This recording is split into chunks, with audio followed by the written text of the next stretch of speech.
You are a Roman guard standing outside a heavy sealed stone chamber in the heart of Alexandria. The Egyptian sun beats down on the palace walls, but here in the corridor, the air is thick with the scent of cedar oil and the silent tension of history in the making. Inside that room is Cleopatra, the seventh of her name, the Queen of Egypt, the Pharaoh of the Nile, and the last descendant of the Ptolemies. She is arguably the most powerful woman the ancient world has ever seen, yet she has been locked behind these doors for 7 long days. From your post you hear her. It isn't the sound of frantic crying or the high-pitched screams of a broken woman. Instead you hear movement, the soft, deliberate rhythm of footsteps on polished stone, the faint, haunting rustle of expensive silk, and occasionally her voice. She speaks with a low, commanding cadence as if addressing an invisible court, though you know with absolute certainty that she is entirely alone in that cold, silent room. Before we go any further into the darkness of that chamber, there is something fundamental you need to understand about the death of Cleopatra. Almost everything you think you know about her final moments is a carefully constructed lie. The romanticized story of the Egyptian queen, clutching an asp hidden in a basket of sun-ripened figs, is likely nothing more than poetic fiction designed to soften a brutal reality. The image of Cleopatra dying peacefully upon her royal bed, draped in gold and surrounded by her weeping, loyal handmaidens, is almost certainly a myth. What actually occurred inside those sealed chambers between August 1st and August 12th, 30 BC, was something far more deliberate, far more calculated, and far more revealing about the ruthless manner in which Rome dismantled its enemies. This is not a simple story of tragic suicide. It is the account of a systematic psychological operation, a psyop in modern terms, designed to break the last pharaoh of Egypt before allowing her to finally perish. The real question we must ask is not how Cleopatra died, but rather why Octavian, the man who would become Augustus, needed her to die in such a specific, controlled way.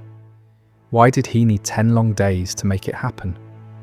Why not execute her immediately as a rebel and a traitor to the Roman cause? If understanding how power operates at its most controlled, calculated, and terrifying levels matters to you, then consider subscribing to this channel. Script Historians exists to expose the hidden mechanisms of domination and the cold logic of empire that shaped ancient civilizations in ways that romanticized history books often prefer to ignore. Let me pull back the curtain on the propaganda and show you exactly what transpired during Cleopatra's final 10 days of life. The destruction of the Queen of Egypt did not begin with a snake bite. It began on the first day of August, 30 BC, as the world she had built began to crumble into the dust of the desert.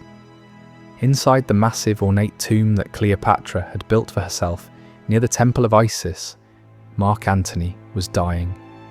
He had fallen upon his own sword in a fit of despair after being falsely informed that Cleopatra had already taken her own life. But she was still breathing. She had barricaded herself inside that solid stone structure, in a 2-story fortress with massive wooden doors and no easy points of entry. She was surrounded by her 2 most loyal handmaidens, Iris and Charmian, and as much royal treasure as they could carry, gold, jewels, and precious resins that Octavian desperately coveted to pay his legions.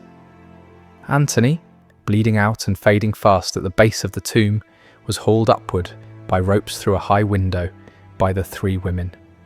According to Plutarch, his blood smeared the white stone walls as they strained to pull his weight into the upper chamber. He died in Cleopatra's arms, believing his life had meaning because he was a Roman, defeated only by another Roman, unaware of the trap closing in. Cleopatra had only a few precious minutes to grieve before the forces of Octavian surrounded her sanctuary. However, Octavian did not order his men to storm the tomb or break down the barricaded doors. He was a master of patience and a strategist of the mind. Instead, he sent a messenger, Proculaeus, with a simple, disarming request. Caesar wished to discuss the terms of her surrender, and more importantly, the future of her children. Cleopatra, ever the diplomat, refused to open the doors. She negotiated through a narrow gap in the stone, demanding guarantees for her children's safety. While she was distracted by the dialogue, Proculaeus's men scaled the outer walls using ladders. They entered through the same high opening used to pull the dying Antony inside just hours earlier. They took her by surprise, disarming her before she could use a hidden dagger. As they seized her, she screamed, "You will not take me alive! You will not parade me!" But the soldiers had explicit orders: keep her alive at all costs. The moment they carried her from the tomb and sealed her inside the guarded chamber on the second floor of the palace, the true process of destruction began. Octavian did not simply want Cleopatra dead, he needed her alive for a very specific purpose. Egypt was the wealthiest kingdom in the world, and it was now his, but back in Rome, he faced a massive PR problem. He had just concluded a brutal civil war, Romans killing Romans. To justify the bloodshed, he had to transform a conflict between citizens into a war against a foreign other. He needed a villain. Cleopatra was the perfect candidate. The Eastern temptress, the Egyptian witch, the foreign corruption that had seduced a noble Roman general. But there was a problem. Cleopatra was brilliant, multilingual, and highly respected by many in the Roman elite. She wasn't a caricature. Complicated enemies make for poor propaganda. Octavian needed to simplify her, to turn her into a trophy that could be paraded through the streets of Rome. Octavian's entire political future depended on the spectacle of the Roman triumph. This was a ritualized formula of humiliation, where a defeated king or queen was led through the streets, in chains, displayed to the jeering crowds, and then publicly strangled in the Mamertine prison. Cleopatra understood this formula all too well.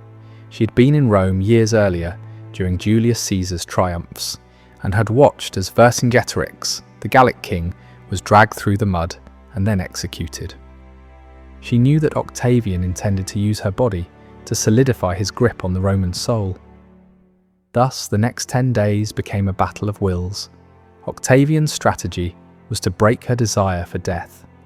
He needed to make her want to live, and to do that, he used the only leverage she had left, her 4 children. Caesarion, her son with Julius Caesar, and the 3 younger children she had with Antony were separated from her and placed under heavy guard in different parts of the palace. On August 2nd, Octavian sent a different kind of messenger, Gaius Cornelius Gallus, a poet and diplomat who spoke the language of refinement. The message was refined cruelty. Your children are safe for now, but their survival depends entirely on your cooperation. If you die, Caesar cannot guarantee their lives.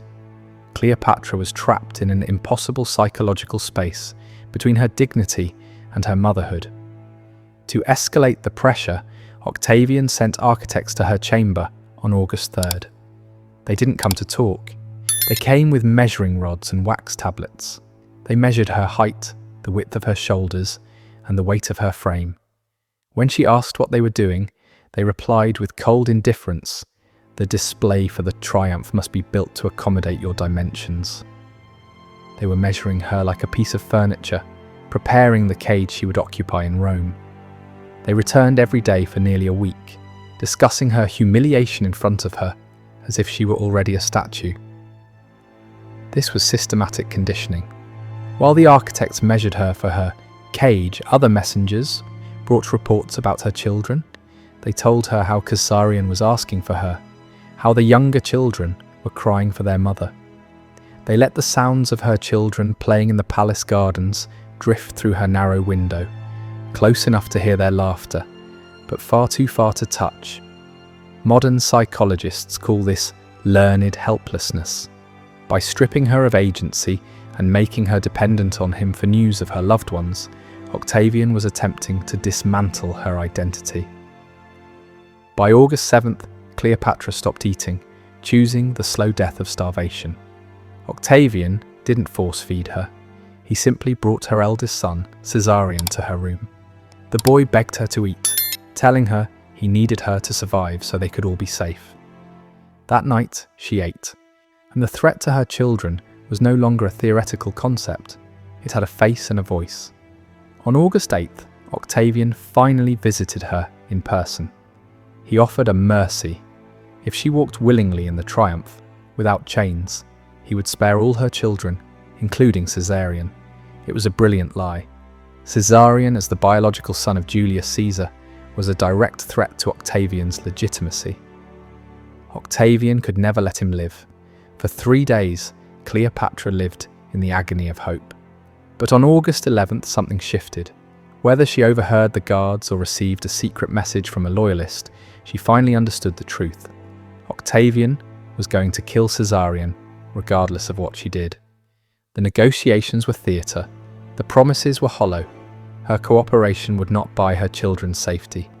It would only buy her own public degradation. With this realization, her path became clear. She requested permission to visit Antony's tomb one last time to offer libations.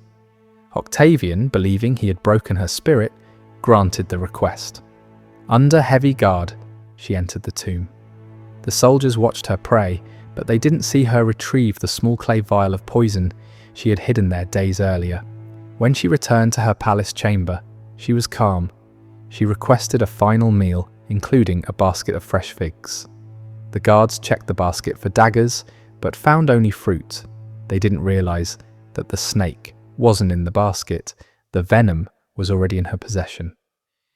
On the morning of August 12th, the guards opened the door to find a scene of silent defiance. Cleopatra was dead. Dressed in her full royal regalia, each reclining on a golden couch. Iris was dead at her feet, and Charmian was dying while straightening the queen's crown. When a guard asked if this was well done, Charmian's final words were, "Extremely well, and fitting for a descendant of kings." She had denied Octavian his living trophy. In the end, Octavian still won the narrative. He couldn't parade the living queen, so he paraded an effigy.